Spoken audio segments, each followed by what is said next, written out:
اعوذ باللہ من الشیطان الرجیم بسم اللہ الرحمن الرحیم الحمد للہ رب العالمین والصلاة والسلام علی اہل بیتہ الطیبین الطاہرین المعصومین اما بعد فقد قال الحکیم فی کتابہ المجید وفرقانہ الحمید بسم اللہ الرحمن الرحیم تبارک الذی نزل الفرقان علی عبدہ لیکون للعالمین نذیرا۔ ہماری گفتگو جو ہے وہ سورہ فرقان پر تھی اور ہم نے سورہ فرقان کا آغاز کیا اور پہلی آیت پر تفصیل کے ساتھ ہماری گفتگو جو ہے وہ جاری ہے۔ گزشتہ سیشن کے اندر فرقان کے مسئلے کے اوپر ہم نے بات کی اور یہ کہا کہ اللہ تعالیٰ قرآن مجید کو فرقان قرار دیتا ہے، اور فرقان کا مطلب یہ ہے کہ قرآن حق اور باطل کا معیار ہے، اور قرآن جو ہے وہ حق اور باطل کو ایک دوسرے سے جدا کرتا ہے۔ اس کا مطلب یہ ہے کہ جو شخص بھی قرآن مجید سے اپنے آپ کو وابستہ کرتا ہے، قرآن مجید سے اپنے آپ کو مانوس کرتا ہے، اس میں یہ صلاحیت پیدا ہو سکتی ہے کہ وہ صحیح اور غلط کو جو ہے وہ اس کی تشخیص دے سکے، صحیح اور غلط کو جو ہے وہ سمجھ سکے، اور قرآن مجید خود بھی اس کا نام ایک نور بھی ہے، تو اس لحاظ سے بھی ہمارے لیے بہت ضروری ہے کہ اگر فرض کرتے ہیں کہ ہمارے سامنے کوئی فکر آتی ہے، ہمارے سامنے کوئی عقیدہ آتا ہے، ہمارے سامنے کوئی بھی تھاٹ ایسی ہمارے سامنے آتی ہے، تو اس کے یہ دیکھنا بہت ضروری ہے، اس کو ایویلویٹ کرنا بہت ضروری ہے کہ کیا یہ ٹھیک ہے یا یہ غلط ہے، کیا یہ حق ہے یا باطل ہے۔ اور اس کے لیے قرآن جو ہے وہ بہترین ہمارے لیے ہدایت ہے اور بہترین طریقے سے ہماری مدد کر سکتا ہے کہ ہم اس بات کو سمجھیں کہ حق و باطل کیا ہے۔ بہت ہی جو امپورٹنٹ بات ہے وہ یہ کہ ہم نے تفصیل کے ساتھ ضرور بات کی، لیکن میں چاہتا ہوں کہ آج کے اس لیکچر کے آغاز میں ہم کم سے کم اگر ہمیں وہ ساری باتیں یاد نہ رہیں تو جو ہمارے لرننگ آؤٹ کمز ہیں ہم ان کو ایک مرتبہ ریویو کریں، تاکہ کم از کم ایک خلاصہ ہمارے ذہن میں ہو کہ ہم نے جو پہلی آیت کا آغاز کیا ہے اور ہم اس کے اوپر گفتگو کر رہے ہیں، تو اس میں ہمارے لیے جو لرننگ آؤٹ کمز ہیں، جو چیزیں ہم نے سیکھی ہیں، جو میسیجز ہیں، جو پیغامات ہیں جس پر ہم نے عمل کرنا ہے، میں چاہتا ہوں کہ پوائنٹس وائز جو ہے وہ ان کو میں آپ کے سامنے رکھوں اور انشاءاللہ اپنی گفتگو کو آگے بڑھاؤں۔ ہم نے یہ پڑھا کہ ان تتقوا اللہ یجعل لکم فرقانا، اگر تم تقوی اختیار کرو گے اللہ تعالیٰ کہتا ہے میں تمہیں بصیرت عطا کروں گا، میں تمہیں آگاہی عطا کروں گا، میں تمہیں اویئرنیس عطا کروں گا، اور اس کے نتیجے میں تم اپنی زندگی میں صحیح اور غلط کے اندر تمیز دینے کے جو ہے وہ قابل ہو سکو گے۔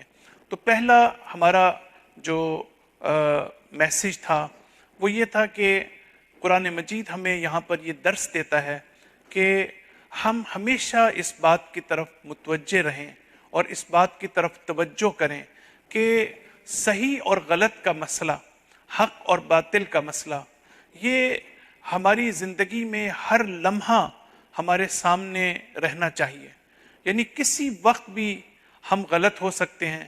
کسی وقت بھی ہم گمراہی کا شکار ہو سکتے ہیں، کسی وقت بھی ہم اپنے آپ کو یہ سمجھ سکتے ہیں کہ بس میں ہی حق پر ہوں اور دوسرے لوگ جو ہیں باطل پر ہیں۔ لہٰذا یہ ایک بڑا خوبصورت میسیج ہے قرآن کا کہ ہم اس میسیج کے اوپر توجہ کریں کہ ہم جو ہے وہ غلط بھی ہو سکتے ہیں، ہم صحیح بھی ہو سکتے ہیں، لہٰذا اس پر توجہ کرنے کی ضرورت ہے۔ اور دوسری بات یہ کہ جب انسان حق کی بات کرتا ہے تو ہم نے ایک اسی کے ضمن میں یہ بات پڑھی کہ ہمارے لیے ضروری ہے کہ ہم اپنی زندگی میں سیکر آف ٹروتھ بننے کی کوشش کریں، اور اگر ہم اس اصول کو اپنی زندگی میں اپنا لیں اور ہم ہمیشہ اپنے آپ کو، جس کو ہم اردو میں کہتے ہیں حق کا متلاشی ہونا، ہمیشہ حق کو تلاش کرنا، ہمیشہ صحیح اور غلط کو سمجھنا اور اس کے سامنے سر تسلیم کرنا، اس کے سامنے سبمسو ہونا، یہ ایک میسیج ہے جو قرآن ہمیں انہی آیات سے ہمیں دیتا ہے کہ ہمیں اپنی زندگی میں سیکر آف ٹروتھ بننے کی جو ہے وہ ضرورت ہے۔ تیسری چیز جو ہم نے پڑھی وہ یہ کہ حق کے سمجھنے کے راستے میں حق کے بارے میں نہیں کہہ رہا بلکہ انڈرسٹینڈنگ آف ٹروتھ کے بارے میں کہہ رہا ہوں کہ انڈرسٹینڈنگ اور ٹروتھ کے راستے میں جو رکاوٹیں ہیں وہ دو قسم کی ہیں۔ ایک وہ رکاوٹ ہے کہ جس کا تعلق جو ہے وہ ہمارے علم سے ہے، اور ایک وہ ہے کہ جس کا تعلق ہمارے اخلاق سے ہے۔ کبھی کبھی ہمیں حق سمجھ نہیں آتا کیونکہ لیک آف نالج کی وجہ سے، اور کبھی کبھی ہمیں حق سمجھ نہیں آتا نہ اس لیے کہ لیک آف نالج ہے بلکہ اس لیے کہ ہمارے اندر جو مورل سکنس ہے، ہمارے اندر جو گریڈینس ہے، ہمارے اندر جو پراؤڈ ہے، ہمارے اندر جو ایروگینس ہے، ہمارے اندر جو سیلف سینٹرڈنس ہے، یہ ساری چیزیں انسان کو اجازت نہیں دیتی کہ وہ حق کو دیکھ سکیں۔ تو تیسری چیز اس لحاظ سے اہم ہے کہ جو قرآن مجید کا جو ہے وہ یہاں پر میسیج ہے۔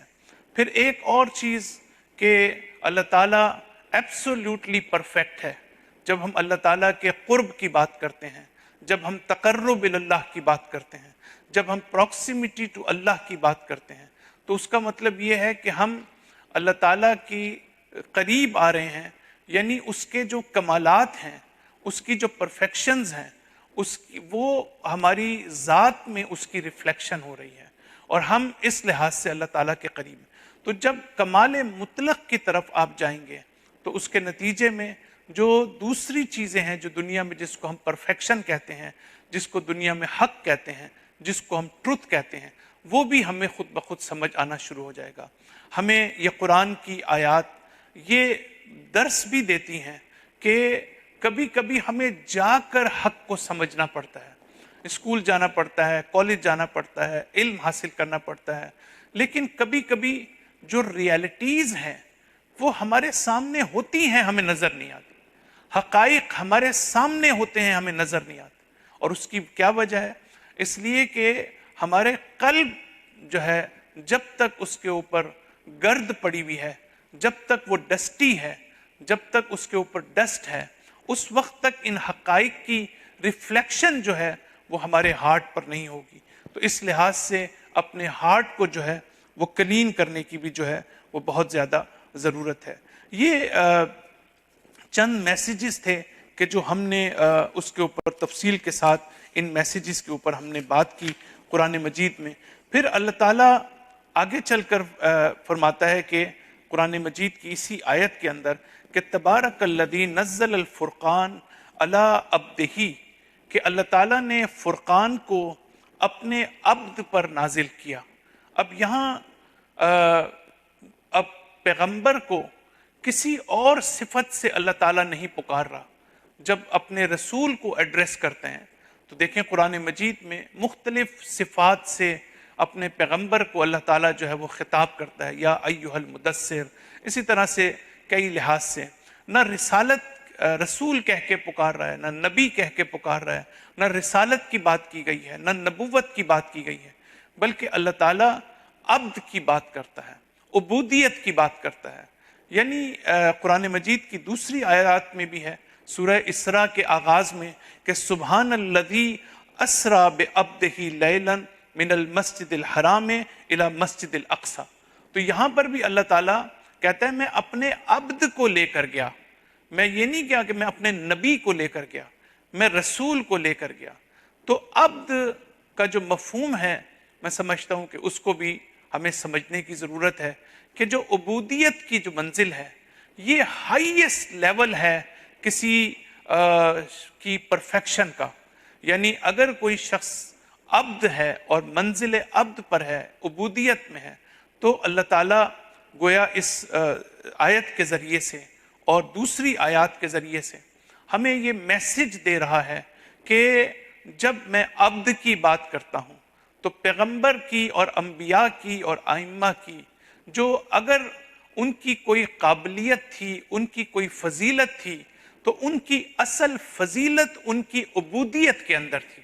یہ بندگی کیا چیز ہے، یہ عبودیت کیا چیز ہے، ظاہر ہے کہ اس کو سمجھنے کی ضرورت ہے کہ عبد وہ ہوتا ہے کہ اللہ تعالیٰ کہتا ہے یہ ساری جو ہے میں نے فرقان اگر نازل کیا اپنے عبد پر، اگر میں مسجد الحرام سے مسجد اقصیٰ تک لے کے گیا، اور پھر میں نے جو ہے وہ معراج تک اپنے پیغمبر کو میں لے کر گیا، تو وہاں پر بھی عبد ہونے کی حیثیت سے، کیونکہ وہ مقام عبودیت پر تھا. تو عبد جو ہے اس کا مطلب یہ ہے کہ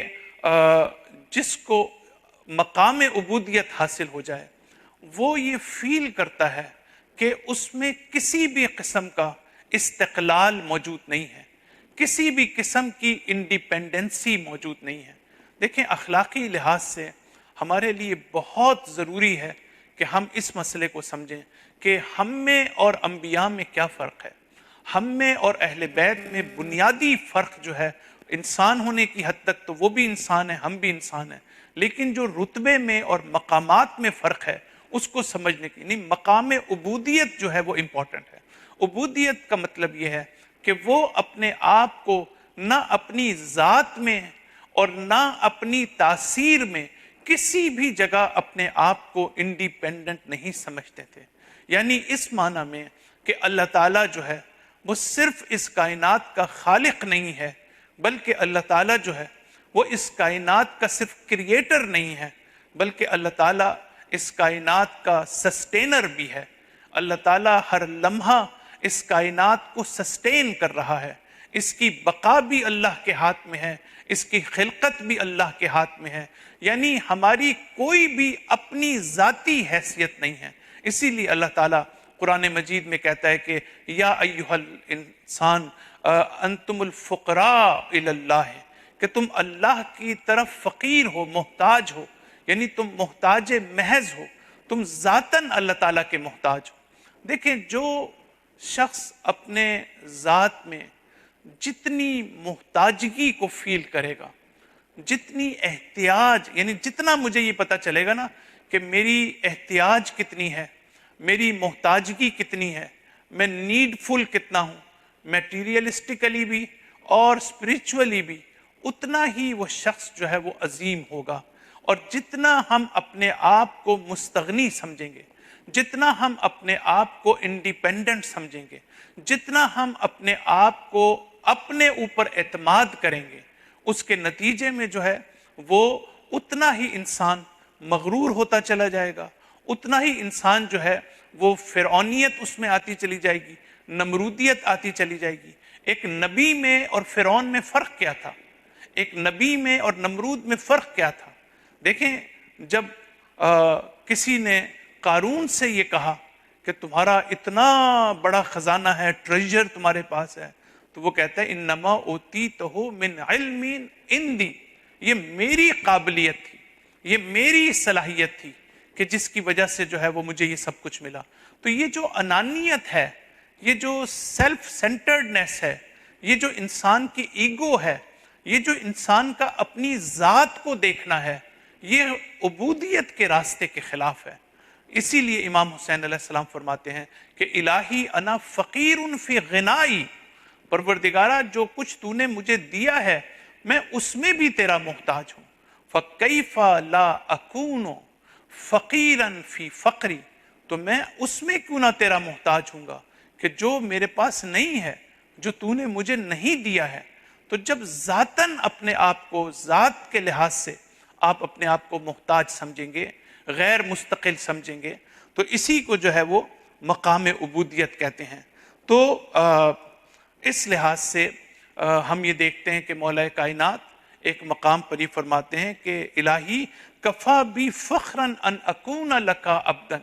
پروردگارہ میرے لیے یہی ایک فخر کافی ہے کہ میں تیرا عبد ہوں، اور میرے لیے یہی عزت کافی ہے کہ تو میرا رب ہے. تو اگر مولا کائنات جو ہیں، کائنات کی اتنی عظیم ہستی اور انسان کامل کے جس مقام پر آپ تھے، پیغمبر اکرم کی صلی اللہ علیہ وآلہ وسلم کی جو ہستی ہے، انبیاء ہیں، ائمہ ہیں، ان سب میں یہ عبودیت کا پہلو جو ہے وہ بہت زیادہ اہم ہے کہ جس کو جو ہے وہ سمجھنے کی ضرورت ہے. جب آپ اپنے آپ کو جو ہیوملٹی ہے انسان کی، جتنا بڑا انسان ہوگا اتنا ہی وہ زیادہ ہمبل ہوگا، اتنا ہی اس کو اپنے حقیر ہونے کی طرف توجہ ہوگی، اتنا ہی اس کو اپنی کمائیگی کا احساس ہوگا۔ جب بھی ایک نبی، ایک امام اپنے اور خدا کے درمیان جس فاصلے کو وہ دیکھتا ہے،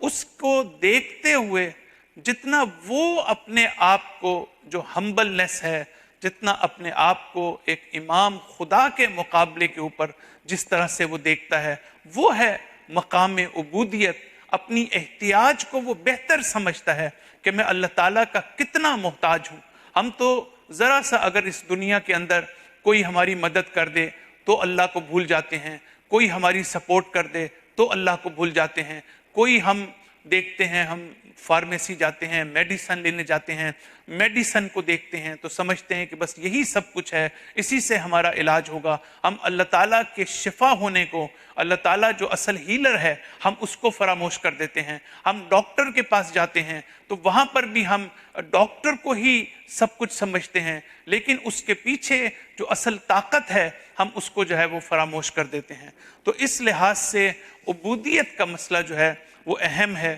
کہ ہم اس کو سمجھیں۔ اور عبودیت اور عبادت میں ایک فرق ہے کہ جب انسان اس عبودیت کی منزل پر آتا ہے، بندگی کی منزل پر آتا ہے، یعنی اللہ تعالیٰ کے سامنے ایک اور رخ سے عبودیت کی میں تعریف کرنا چاہتا ہوں، اور وہ یہ ہے کہ اللہ تعالیٰ کے حوالے سے اس کی بارگاہ میں جب انسان مقام عبودیت پر جو ہے وہ فائز ہوتا ہے تو دراصل انسان میں اس کے سامنے تسلیم ہونا، یہ جو تسلیم ہونا ہے، یہ جو سبمیشن ہے، یہ جو ہے وہ سبمیسونیس ہے انسان کی، اس پر غور کرنے کی ضرورت ہے۔ اور آج کل کے خاص طور پر دور میں ہمارے نوجوانوں کے لیے بھی یہ بہت امپورٹنٹ ہے کہ کبھی کبھی ہمیں کسی چیز کا راز معلوم نہیں ہوتا، ہمیں کسی چیز کی حکمت کا علم نہیں ہوتا،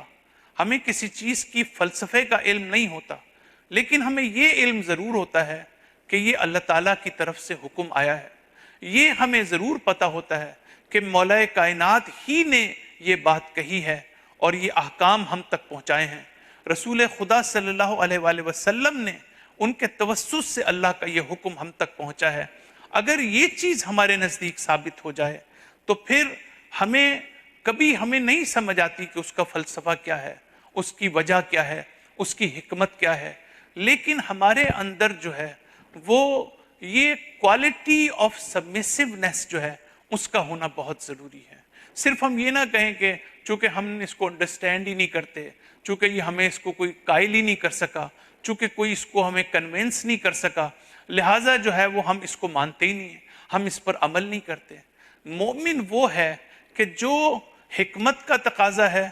منطق کا تقاضا ہے، کہ قرآن خود بار بار کہتا ہے فَأْتُوا بُرْحَانًا، دلیل کی بات کرتا ہے، منطق کی بات کرتا ہے، تو قرآن مجید دلیل اور منطق کی جس وقت بات کرتا ہے تو ساتھ ساتھ جہاں یہ قرآن مجید میسج دیتا ہے کہ تم اگر کوئی عقیدہ اپناتے ہو، اگر تم توحید پر ایمان لاتے ہو، اگر تم نبوت پر ایمان لاتے ہو، اگر تم آخرت پر ایمان لاتے ہو، تو تمہارے یہ اصول جو ہیں، جو اصول عقائد ہیں، یہ تمہارے تقلیدی نہیں ہونے چاہیے۔ تمہیں اپنی عقل کے ذریعے سے، تمہیں اپنی معرفت کے ذریعے سے جو ہے وہ اس کو سمجھنے کی ضرورت ہے کہ یہ انڈرسٹینڈ کرو کہ یہ اہم ہے، یہ ٹروتھ ہے، یہ حق ہے، اور تم اس لیے اس کو ایکسیپٹ کر رہے ہو، اس لیے اس کو اڈاپٹ کر رہے ہو، اس لیے اس کو اپنا رہے ہو کہ یہ لاجک اور منطق کے مطابق ہے۔ لیکن ساتھ ساتھ ہمیں یہ بھی میسج ملتا ہے کہ دین کا ایک رخ جو ہے وہ ہے عبودیت کا، تسلیم ہونے کا۔ اگر ہمیں کوئی چیز سمجھ نہیں بھی آ رہی ہے، ہماری عقل اس کو سمجھ نہیں بھی رہی ہے، تو تب بھی ہمارے لیے یہ والا عنصر بہت ضروری ہے۔ اب بعض لوگ بحث کرتے ہیں جی نماز صبح جو ہے وہ 2 رکعت کیوں ہے، عصر کی نماز 4 رکعت کیوں ہے، مغرب کی 3 رکعت کیوں ہے۔ بہت سی چیزوں کا فلسفہ ہمیں معلوم نہ بھی ہو فرض کریں، البتہ اس کے بارے میں بھی چیزیں لکھی گئی ہیں، اس میں تفصیل میں بھی نہیں جاتا، لیکن بہرحال یہ چیز ہمارے لیے ضروری ہے کہ ہم اپنے اندر یہ تسلیم کا جو پہلو ہے وہ ہمارے اندر ہونا چاہیے۔ تیسرا بڑا اہم نقطہ ہے کہ جس کی طرف میں اشارہ کرنا چاہتا ہوں کہ جب امام جعفر صادق علیہ السلام کے پاس ایک شخص آیا، آپ کا کمپینین تھا،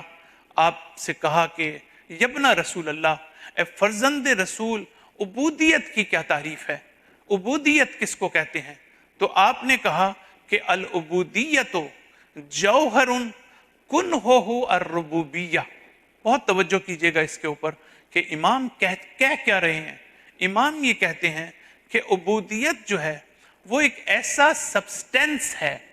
عبودیت جو ہے وہ ایسا جوہر ہے، کن کہتے ہیں کسی چیز کا ایسنس، کن کہتے ہیں کسی چیز کا باطن۔ تو یہاں پر امام فرماتے ہیں کہ کنہ الربوبیہ، عبودیت جو ہے یہ ایسا ظاہر ہے، عبودیت جو ہے وہ ایسا سبسٹینس ہے کہ جس کا ایسنس جو ہے، جس کا باطن جو ہے وہ ربوبیت ہے۔ یعنی عبودیت جو ہے وہ ایسا نقطہ آغاز ہے کہ جس کی انتہا جو ہے وہ ربوبیت پر ختم ہوتی ہے۔ یعنی اگر کوئی شخص مقام یعنی عبودیت کی منزل پر ہے اور عبودیت کو سمجھتا ہے تو ایک وقت ایسا آتا ہے کہ جب اس کے اندر شان ربوبیت پیدا ہو جاتی ہے، نہ یہ کہ وہ خدا بن جاتا ہے، نہ یہ کہ اپنے آپ کو وہ خدا کہنے لگتا ہے، نہ یہ کہ اپنے آپ کو رب کہنے لگتا ہے، بلکہ ربوبیت کا کیا مطلب ہے؟ یعنی اس کے اندر خدائی صفات پیدا ہونا شروع ہو جاتی ہیں۔ جوں آپ عبودیت کی منزلوں کو طے کرتے ہیں ویسے ہی آپ جو ہے وہ اللہ کی صفات آپ میں آنی شروع ہو جاتی ہیں، اور آپ میں جس کو ہم اردو میں بھی کہتے ہیں کہ شان ربوبیت کا ہونا۔ اب سوال یہ ہے کہ ربوبیت کا کیا مطلب ہے؟ دیکھیں، اللہ تعالیٰ صرف خالق نہیں ہے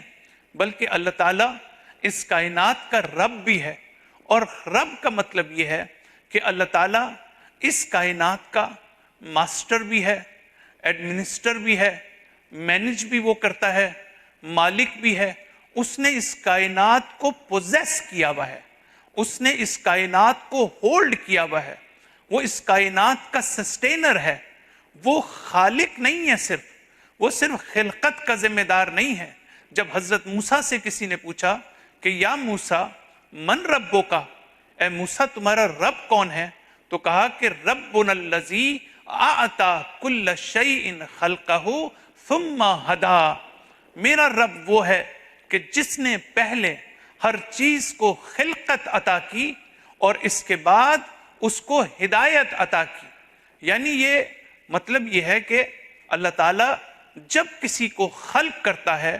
تو اس کی ہدایت کا سامان بھی فراہم کرتا ہے۔ جس طرح سے اللہ تعالیٰ خالق ہے تو رب ہونا بھی اس کے طرف سے اس لیے واجب ہے کہ یہ ہو نہیں سکتا اللہ تعالیٰ کسی چیز کو پیدا کرے اور پھر جو ہے اس کو اس کے کمال تک اور اس کی پرفیکشن تک نہ پہنچائے۔ اس نقطے کی طرف میں بعد میں آتا ہوں، لیکن ربوبیت کا مطلب یہ ہوا کہ آپ جو ہیں کسی چیز کو پوزیس کر رہے ہیں، ایک چیز جو ہے وہ آپ کے اختیار میں ہے، یعنی آپ اس کو ٹیک اوور کر سکے ہیں۔ اب یہ ہماری ذات میں عبودیت سے ربوبیت کی طرف سفر جو ہے اس کا کیا مطلب ہے؟ میں بالکل آسان الفاظ میں آپ حضرات تک یہ بڑا امپورٹنٹ میسیج ہے جو میں پہنچانا چاہتا ہوں، اور وہ یہ ہے کہ یعنی اس کا مطلب ہے جیسے اللہ نے پوری کائنات کو ہولڈ کیا ہے، اللہ تعالیٰ کا اختیار ہے پوری کائنات پر، کائنات کا ذرہ ذرہ اللہ کے حکم کے، اللہ کے ارادے کے تابع ہے۔ کوئی چیز اس کائنات میں اللہ کی مشیت اور اللہ کی رضا اور اللہ کے اذن کے بغیر جو ہے اپنی جگہ سے حرکت نہیں کر سکتی ہے۔ تو یہ اب سوال یہ ہے کہ یہ اللہ کی صفت ہے، اللہ تعالیٰ کے پاس یہ اختیار ہے، اللہ تعالیٰ کے اختیار میں پوری کائنات ہے، تو ہم اللہ کی اس صفت کو اپنی ذات کے لیے کیسے اپنا سکتے ہیں؟ تھوڑا سا ہمارے لیے شروع میں ہو سکتا ہے مشکل ہو، لیکن میں بڑی آسان مثالوں کے ساتھ آپ حضرات تک یہ بات فرض کریں میں پہنچانے کی کوشش کرتا ہوں، اور وہ یہ کہ دیکھیں ہم اپنی زندگی میں بہت سی چیزوں میں ہم اختیار نہیں رکھتے. ہمیں پتہ ہے کہ بہت سی چیزیں ہمارے اختیار میں نہیں ہیں، بہت سی چیزیں ہماری اپروچ میں نہیں ہیں، بہت سی چیزیں ہمارے ہاتھ میں نہیں ہیں. یہ جو اتنی بلائیں آتی ہیں، یہ جو نیچرل ڈیزاسٹر آتے ہیں، یہ جو کووڈ-19 کا آج کل جو ہے ایک آؤٹ بریک ہے، تو یہ اب ساری چیزیں تو ہمارے اختیار میں نہیں ہیں. بالآخر باہر کی دنیا میں جو حوادث اور جو انسیڈنٹ ہیں وہ سارے کے سارے میری وجہ سے نہیں ہیں، ہو سکتا ہے کسی اور کی وجہ سے ہوں. لہٰذا ہمارا اور بعض چیزوں میں ہم یہ سمجھتے ہیں کہ ہمارا اختیار ہے، ہمارے قبضہ قدرت میں ہے، اور وہ کیا ہے؟ مثال کے طور پر ہم یہ سمجھتے ہیں کہ ہمارے ہاتھ جو ہیں، ہم جو ہاتھوں کو حرکت دیتے ہیں، یہ ہمارے اختیار میں ہیں. ہماری آنکھیں ہمارے اختیار میں ہیں، ہماری قوت سماعت، ہمارا سننا ہمارے اختیار میں ہے، ہمارا چلنا ہمارے اختیار میں ہے، ہمارا نفس ہمارے اختیار میں ہے. لیکن اگر آپ تھوڑا سا غور کریں تو آپ یہ دیکھیں گے کہ جس کو ہم یہ سمجھتے ہیں کہ وہ ہمارے اختیار میں ہیں، دراصل وہ بھی اسپریچول کانٹیکسٹ میں ہمارے اختیار میں نہیں ہے. کیا ہم آنکھیں ہمارے واقعاً اختیار میں ہیں؟ کیا جس چیز کو ہمیں نہیں دیکھنا چاہیے کیا ہم اس کو نہیں دیکھتے؟ کیا جس چیز کو نہیں سننا چاہیے کیا ہم اس کو نہیں سنتے؟ کیا جس چیز کو ہم سننا پسند کرتے ہیں ہم اسی کو نہیں سنتے؟ اگر ہمیں غیبت اچھی لگتی ہے تو ہم غیبت کو سننا پسند کرتے ہیں. اگر کسی کی برائی جو ہے وہ ہمیں اچھی لگتی ہے تو ہم اس برائی کو سننا پسند کرتے ہیں. تو آنکھیں ہمارے اختیار میں نہیں ہیں، کان ہمارے اختیار میں نہیں ہے، ہمارا نفس ہمارے اختیار میں نہیں ہے. جب ہمیں غصہ آتا ہے تو اس کا مطلب یہی ہے نا، جب میں ایک دوسرے سے ہم کہتے ہیں نا کہ مجھے فلاں موقع پہ غصہ آ گیا، کیا مطلب اس کا کہ میں جو ہے اینگر فیل کر رہا تھا. اس کا مطلب یہی ہے کہ میرا نفس میرے اختیار میں نہیں تھا. اس کا اصل مطلب یہی ہے. مجھے غصہ آ گیا یعنی میں اپنے قابو میں نہیں تھا، میرا اپنا اختیار میرے اوپر نہیں تھا. تو اس کا مطلب یہ ہوا کہ بہت سی چیزیں ہیں. اب زبان کو آپ دیکھ لیں، کیا زبان ہمارے اختیار میں ہے؟ ہم شاید سمجھتے ہوں ہمارے اختیار میں ہے، لیکن یہ زبان ذرا سا ہمیں کوئی جوش دلا دے تو یہ زبان جو ہے وہ حرکت میں آ جاتی ہے. ذرا ہمیں کوئی جوش دلا دے یہ زبان جو ہے ہمارے کنٹرول سے باہر چلی جاتی ہے. اور پھر یہی زبان جو ہے کبھی دوسروں کے لیے ڈسرسپیکٹفل بن جاتی ہے، کبھی دوسرے کی ہم انسلٹ کرتے ہیں، کبھی دوسرے کی ہم بے عزتی کرتے ہیں، کبھی ہم دوسرے کو جو ہے وہ لیٹ ڈاؤن کرنے کی کوشش کرتے ہیں. تو اس زبان کی جو آفات ہیں اس کو اگر ہم نظر میں رکھیں، اگر اس کے کانسیکوینسز کو مد نظر رکھیں، آج جو گھروں میں اکثر لڑائیاں ہوتی ہیں اس کی ایک بنیادی وجہ جو ہے وہ سمپل ہماری زبان ہے. اگر ہماری زبان شائستہ ہو جائے، اگر مذہبی منافرت دنیا میں پھیل رہی ہے، اگر سیکٹیرینزم پھیل رہا ہے، اگر سنی شیعہ ایک دوسرے کے دشمن ہیں، اگر ہم وحدت سے دور ہیں، تو اس کی وجہ یہ ہے کہ ہماری زبانیں ہمارے قابو میں نہیں ہیں. ہمیں دوسرے کو ایڈریس کرنا نہیں آتا، ہمیں دوسرے تہذیب کے ساتھ گفتگو کرنا، دوسرے کی رسپیکٹ کرنا، دوسرے کے عقیدے کو جو ہے وہ برداشت کرنا. جب تک ہمارے اندر یہ چیزیں نہیں ہوں گی، یعنی ہر شخص کے اندر یہ ہونی ضروری ہے، تو اس کی وجہ سے اس کا مطلب یہ ہوا کہ اگر آپ عبودیت کی منزل پر جاتے ہیں، جب آپ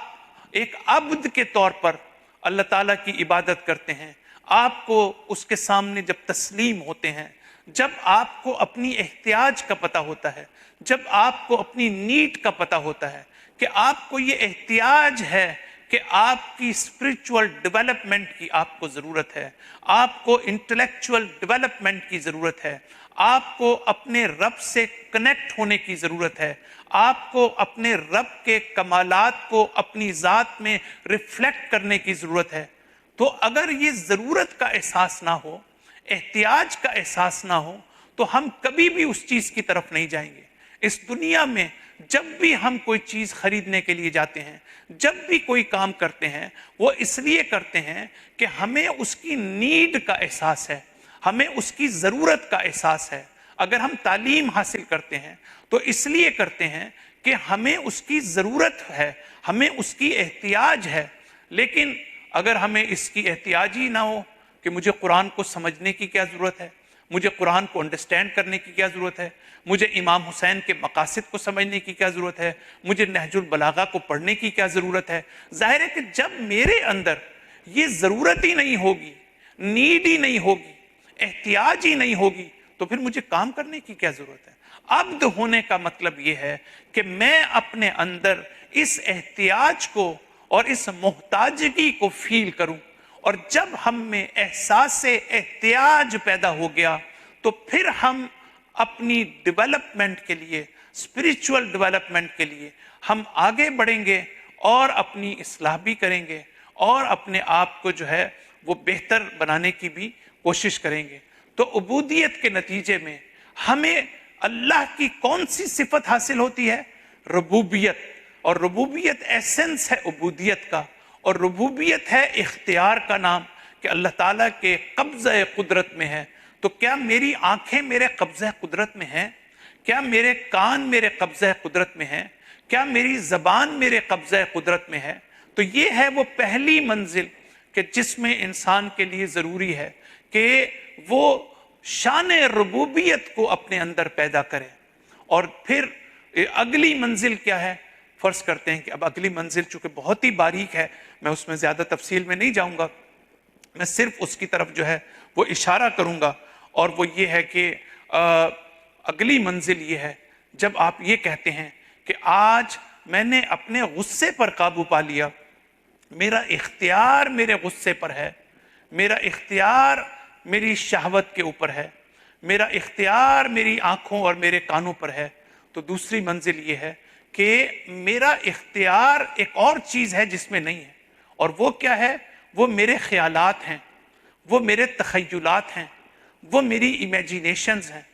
دیکھیں، ہم بہت سی چیزوں کا تعلق جو ہے وہ ہماری خیالات کی دنیا ہے۔ جیسا آپ کا خیال ہوگا، جیسے آپ کی سوچ ہوگی، جیسے آپ کی امیجینیشن ہوگی، جیسے آپ کے تخیلات ہوں گے، اگر وہ نیگیٹو ہوں گے تو نیگیٹو اثر ہوگا، اگر وہ پازیٹو ہوں گے تو پازیٹو اثر ہوگا۔ تو آپ اگر نوٹ کریں کہ آپ ایک لمحے میں کچھ چیز آپ کا خیال میں آتی ہے، دوسرے لمحہ کچھ اور آپ کے خیال میں آتا ہے، تو جو خیالات کی دنیا ہے وہ اتنی فاسٹ ہوتی ہے، اتنی تیز ہوتی ہے کہ ہمارے بعض علماء جو ہیں وہ کہتے ہیں کہ جیسے آپ کے سامنے ایک چھوٹا سا برڈ ہے نا، جو بڑی تیزی کے ساتھ کبھی ادھر جاتا ہے، کبھی ادھر جاتا ہے، کبھی ایک شاخ پر کبھی دوسری شاخ پر۔ یہ جو انسان کے خیالات ہیں اور توہمات ہیں، وہ بھی خیالات کی دنیا بھی ایسی ہے کہ ایک شاخ سے دوسری شاخ میں وہ سیکنڈوں کے میں جو ہے وہ سفر کرتی ہیں۔ اور یہی وجہ ہے کہ ہم میں سے ہر ایک یہ سوچتا ہے کہ جب میں نماز پڑھتا ہوں تو میں کنسنٹریٹ کیوں نہیں کر پاتا، جب میں نماز پڑھتا ہوں تو میں فوکس کیوں نہیں کر پاتا، جبکہ اللہ تعالیٰ یہ فرماتا ہے کہ حضور قلب ہونا بہت ضروری ہے۔ لا صلاۃ الا بحضور القلب۔ کیا مطلب؟ یعنی نماز ہے ہی نہیں کہ جس کے اندر جو ہے حضور قلب نہ ہو، یعنی پریزنس آف یور ہارٹ۔ ہو سکتا ہے فزیکلی ہم پریزنٹ ہوں نماز میں، لیکن کیا ہم روحانی طور پر اور اسپریچولی بھی ہم وہاں پر پریزنٹ ہیں یا وہاں پر ہم پریزنٹ نہیں ہیں؟ تو presence of heart, presence of spirituality, یہ اور فوکس کرنا اور کنسنٹریٹ کرنا کیوں نہیں کرتے ہم؟ اس لیے کہ یہ خیالات کی دنیا ہمیں اس قابل نہیں چھوڑتی کہ ہم اپنی نماز میں، روزے میں، حج میں ہم فوکس کر سکیں اور ہمیشہ متوجہ رہیں کہ ہم اللہ کی بارگاہ میں اس وقت کھڑے ہیں اور اس کی بارگاہ میں ہم جھک رہے ہیں۔ بلکہ جب نماز شروع کرتے ہیں اسی وقت ساری دنیا کے خیالات جو ہے ہمارے ذہن میں آنے شروع ہو جاتے ہیں۔ اس کا مطلب یہ ہے کہ دوسری منزل یہ ہے کہ عبودیت کی صورت میں انسان اپنے امیجینیشنز کے اوپر، اپنے خیالات کے اوپر جو ہے اس کا اختیار ہو، اس کے قابو میں ہو، اس کو پتہ ہونا چاہیے کہ وہ کیا سوچ رہا ہے، کس چیز کا خیال کر رہا ہے، کس چیز کا خیال نہیں کر رہا. تو یہ بھی اس لحاظ سے جو ہے وہ عبودیت میں آتا ہے، اور یہ چیز جو ہے وہ بنیادی طور پر ربوبیت میں آتی ہے کہ کس طرح سے جو شخص عبد خدا ہوتا ہے وہ مقام ربوبیت تک جو ہے وہ کس طرح پہنچا ہے، شان ربوبیت اس کے اندر کیسے ہوتی ہے. بس یہ اگر آپ ایک چھوٹا سا نقطہ آپ کی خدمت میں عرض کرتا ہوں جو بڑا امپورٹنٹ ہے کہ کبھی کبھی میری کرسچن سکولرز کے ساتھ جب بات ہوتی ہے اور جب میری اس موضوع پر بات ہوتی ہے کہ آپ عیسیٰ کو اللہ کا بیٹا قرار دیتے ہیں، سن آف گاڈ قرار دیتے ہیں، تو آپ دیکھیں کہ کنٹراسٹ کتنا عجیب ہے. جو قرآن نے ورلڈ ویو دیا ہے وہ کتنا عجیب ہے، اور دونوں کا مقصد ایک ہی ہے. لیکن آپ توجہ کریں، ڈیپتھ میں جائیں، گہرائی میں جائیں. یہ عیسائی جو ہیں، جو کرسچنز جو ہیں، یہ عیسیٰ کو، حضرت عیسیٰ علیہ السلام کو جو خدا کا بیٹا قرار دیتے ہیں وہ اس لیے کہ وہ خدا کے قریب تر بتانا چاہتے ہیں. وہ کہنا چاہتے ہیں کہ خدا کے قریب تب ہوگا، ظاہر ہے کہ میری اولاد سب سے زیادہ میرے سے قریب ہے، لہٰذا اگر عیسیٰ کو اللہ کا فرزند بنا کے پیش کریں گے تو اس کا مطلب ہے کہ کلوزنس ٹو گاڈ جو ہے وہ عیسیٰ میں سب سے زیادہ ہے اور کسی نبی کے اندر نہیں ہے. لیکن اللہ تعالیٰ کس طرح اس کانسیپٹ کو بدل کے رکھ دیتا ہے. اللہ تعالیٰ یہ کہتا ہے کہ نہیں،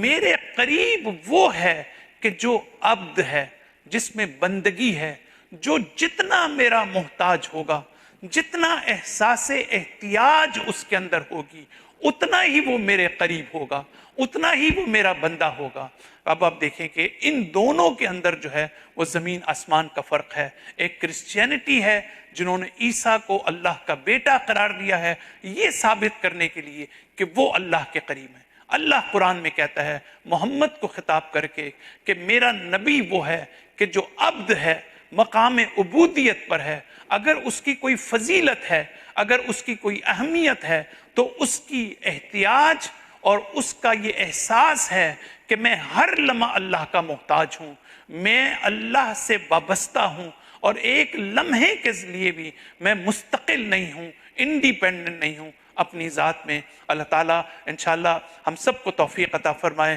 کہ ہم قرآن کو بہتر سے بہتر طور پر سمجھ سکیں، اپنی عملی زندگی میں قرآن کے احکامات کو ہم اپنی نافذ کر سکیں، اس کو جو ہے وہ اڈاپٹ کر سکیں، اور اللہ تعالیٰ ماہ مبارک رمضان کے ان باقی دنوں میں ہمیں زیادہ سے زیادہ عبادات کرنے کی توفیق عطا فرمائے، نمازیں پڑھنے کی توفیق عطا فرمائے. ہم سب کی اللہ تعالیٰ مغفرت فرمائے. شبۂ قدر میں اللہ تعالیٰ ہماری عبادت کو قبول فرمائے. صلی اللہ علی محمد و علی آلہ الطیبین الطاہرین المعصومین.